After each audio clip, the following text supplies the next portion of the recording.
Salam dan bahagia Bapak Ibu Guru hebat.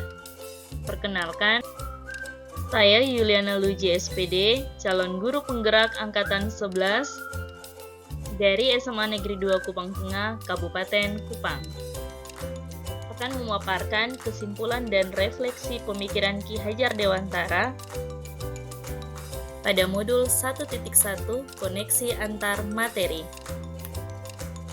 Pembahasan yang pertama, pemahaman tentang murid dan pembelajaran di kelas sebelum saya mempelajari modul 1.1. Yang kedua, perubahan pemikiran atau perilaku setelah saya mempelajari modul 1.1. Dan yang ketiga, implementasi nyata selanjutnya yang dapat saya terapkan tentang pemikiran Ki Hajar Dewantara di kelas. Sebelum saya mempelajari modul 1.1, pemahaman saya tentang murid dan pembelajaran yang saya lakukan di kelas ialah: yang pertama, saya menganggap bahwa semua murid adalah sama. Mereka harus mencapai target pembelajaran yang sama pada titik yang sama, sehingga saya tidak memperhatikan bahwa murid itu memiliki karakteristik yang berbeda-beda, apalagi dalam pemahaman mereka akan materi yang saya sampaikan. Yang berikut ialah guru mendominasi pembelajaran. Saya selalu beranggapan bahwa murid hanya sebagai objek dari pembelajaran, sehingga pembelajaran hanya terpusat pada guru. Pembelajaran yang saya lakukan di kelas juga hanya berfokus pada ketercapaian materi dan KKM. Akibatnya, tidak jarang murid-murid saya itu hanya mencatat dan menghafal rumus-rumus atau pembahasan-pembahasan soal pada materi yang saya ajarkan. Juga dalam pembelajaran hanya sebatas transfer materi. Saya tidak peduli apakah murid-murid saya sudah mengerti atau belum apa yang saya sampaikan, karena bagi saya yang terpenting materi selesai saya ajarkan.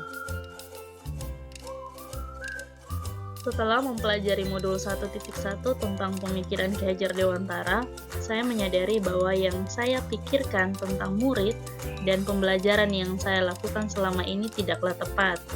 Seharusnya saya melakukan pembelajaran secara menyeluruh, bukan hanya aspek kognitif saja, namun juga afektif, psikomotor, spiritual,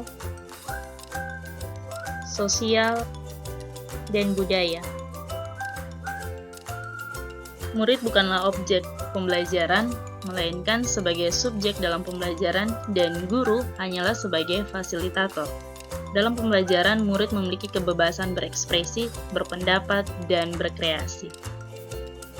Pendidikan harus berpihak pada murid, dalam artian guru dengan suci hati mendekati murid bebas dari segala ikatan, bukan untuk meminta sesuatu hak, melainkan untuk berhamba pada murid. Dalam pembelajaran, guru harus sabar dan ikhlas, serta mampu memahami dan menghargai perbedaan dari karakteristik setiap murid. Sehingga pada akhirnya baik guru maupun murid sama-sama merdeka dalam belajar. Guru dan murid berkolaborasi menggali dan mengembangkan potensi murid dan mengakomodasi karakteristik masing-masing untuk mewujudkan student well-being. Guru harus memberikan kesempatan kepada murid untuk dapat tumbuh sesuai dengan kodratnya, baik kodrat alam maupun kodrat zaman. Yang dapat segera saya terapkan atau implementasi nyata setelah saya mempelajari modul 1.1 tentang pemikiran Ki Hajar Dewantara ialah: pertama, merancang pembelajaran yang interaktif dan menyenangkan, menjadikan murid sebagai subjek pembelajaran, dan menerapkan pembelajaran abad 21 yaitu kritis, kreatif, komunikatif, dan kolaboratif. Pembelajaran tidak lagi menuntut, tetapi menuntun, karena tugas guru adalah memberikan tuntunan atau arahan yang baik kepada murid dan menjadi teladan bagi murid, baik tutur maupun gestur, serta menjalin komunikasi yang baik dengan murid untuk dapat memahami karakter dan latar belakang murid. Semoga apa yang telah saya sampaikan dapat bermanfaat. Salam dan bahagia Bapak Ibu Guru penggerak, tergerak, bergerak, dan menggerakkan.